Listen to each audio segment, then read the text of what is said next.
Hello दोस्तों, आप सभी का मिशन टेक्नीशियन यूट्यूब चैनल में स्वागत है। अगर आपने चैनल को अभी तक सब्सक्राइब नहीं किया है तो चैनल को सब्सक्राइब जरूर करें और हमारे टेलीग्राम चैनल को भी ज्वाइन करें, जिसका लिंक आपको डिस्क्रिप्शन में मिल जाएगा। चलिए देखते हैं टेस्ट 02 के सॉल्यूशन की ओर। टेस्ट 02 में देखो क्या प्रश्न आए थे। पहला प्रश्न हमारा आया था 25 मिलीमीटर के कैसल नट में स्लॉट होते हैं 4, 5, 6 या 8। तो इसका सही उत्तर होगा 6। 25 मिलीमीटर के कैस्टल नट में 6 स्लॉट होते हैं, तो ये सही उत्तर होगा 6 स्लॉट। 25 मिलीमीटर के कैस्टल नट में 6 स्लॉट होते हैं। अगले प्रश्न की ओर देखते हैं। अगला प्रश्न हमारा था कास्ट आयरन में कार्बन की मात्रा होती है। तो दोस्तों कास्ट आयरन में कार्बन की मात्रा 2% से 4% तक होती है, तो हमारा सही उत्तर होगा 2% से 4%।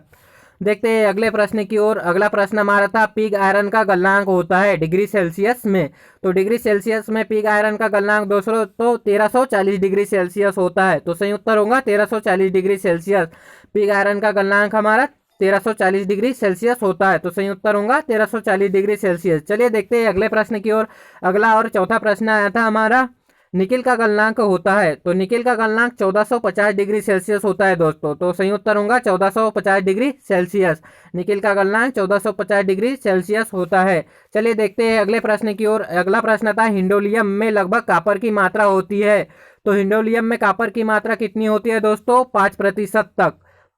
तो इसका सही उत्तर होगा 5%। ऑप्शन आए थे 5%, 10%, 15%, 20%। तो इसका सही उत्तर था हमारा 5%। हिंडोलियम एक एल्यूमिनियम का अलॉय है जिसमें एल्यूमिनियम और कॉपर पाया जाता है। इसका उपयोग घरेलू बर्तन बनाने में भी किया जाता है। चलिए देखते हैं जैसे एल्यूमिनियम के और क्या क्या अलॉय है। जैसे एल्यूमिनियम का एक अलॉय हो जाएगा ड्यूरेल्यूमिन, वाई अलॉय मैग्नीशियम, और अभी जिसकी बात की थी वो हिंडोलियम। यह एल्यूमिनियम का एक अलॉय है। एक और अलॉय होता है जिसे आर अलॉय कहते हैं, यह भी एल्यूमिनियम का एलॉय होता है। तो इस तरह से हम एल्यूमिनियम के एलॉय के बारे में जाने। चलिए देखते हैं अगले प्रश्न की ओर। अगला प्रश्न हमारा आया था प्राकृतिक एब्रेसिव कौन सा नहीं है, which one is not a natural abrasive. इसमें पूछ रहा है कि प्राकृतिक एब्रेसिव कौन सा नहीं है। एमरी की बात करें तो एमरी भी प्राकृतिक एब्रेसिव है दोस्तों। सिलिकॉन कार्बाइड एक कृत्रिम एब्रेसिव है, तो इस सही उत्तर क्या हो जाएगा? Silicon carbide. कोरंडम भी एक प्राकृतिक एब्रेसिव है और बालू भी एक प्राकृतिक एब्रेसिव है, तो इसका सही उत्तर हो जाएगा सिलिकॉन कार्बाइड, क्योंकि यह एक कृत्रिम एब्रेसिव है, आर्टिफिशियल एब्रेसिव है।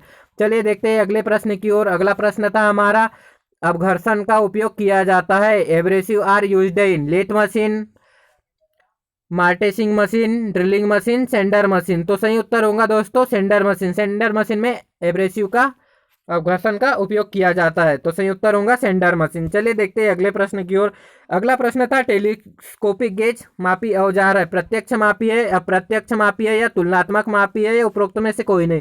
तो इसका सही उत्तर होगा अप्रत्यक्ष मापी है। टेलीस्कोपिक गेज एक अप्रत्यक्ष मापी टूल है जिसका प्रयोग किसी होल का साइज मापने के लिए किया जाता है। फिर उसके बाद में रीडिंग माइक्रोमीटर द्वारा ले ली जाती है। यह भी साइजों में मिलता है। चलिए देखते हैं अगले प्रश्न की ओर। अगला प्रश्न हमारा था स्टील रूल की न्यूनतम गिनती कितनी होती है। तो स्टील रूल की न्यूनतम गिनती 0.5 मिलीमीटर होती है। 0.5 मिलीमीटर होती है, तो इसका सही उत्तर होगा 0.5 मिलीमीटर। स्टील रूल की न्यूनतम गिनती मतलब लिस्ट काउंट 0.5 मिलीमीटर होती है। चलिए देखते हैं अगले प्रश्न की ओर। हमारा अगला प्रश्न था चालक की विद्युत प्रतिरोधकता की इकाई है। चालक की विद्युत प्रतिरोधकता की इकाई क्या होती है दोस्तों? ओम, जिसको ओम को ऐसे चिन्ह से दर्शाया जाता है। यह ओम का चिन्ह है। ओम विद्युत प्रतिरोध की इकाई कहलाती है। यह तो है हमारे 10 क्वेश्चन। आप सभी से निवेदन है हमारे यूट्यूब चैनल को जरूर सब्सक्राइब करें और टेलीग्राम चैनल को भी ज्वाइन करें। हमने इसरो के एक टेस्ट की प्लानिंग की है दोस्तों, जब ज़्यादा से ज़्यादा लोग इसमें टेस्ट में भाग ले। यह एक मॉक टेस्ट होगा जिसमें प्रीवियस ईयर का क्वेश्चन पेपर को हमने सेट किया है, जिसका रैंक वाइज हम रिजल्ट भी अनाउंसमेंट करेंगे, इसलिए आप सभी चैनल पे जरूर जुड़े। धन्यवाद।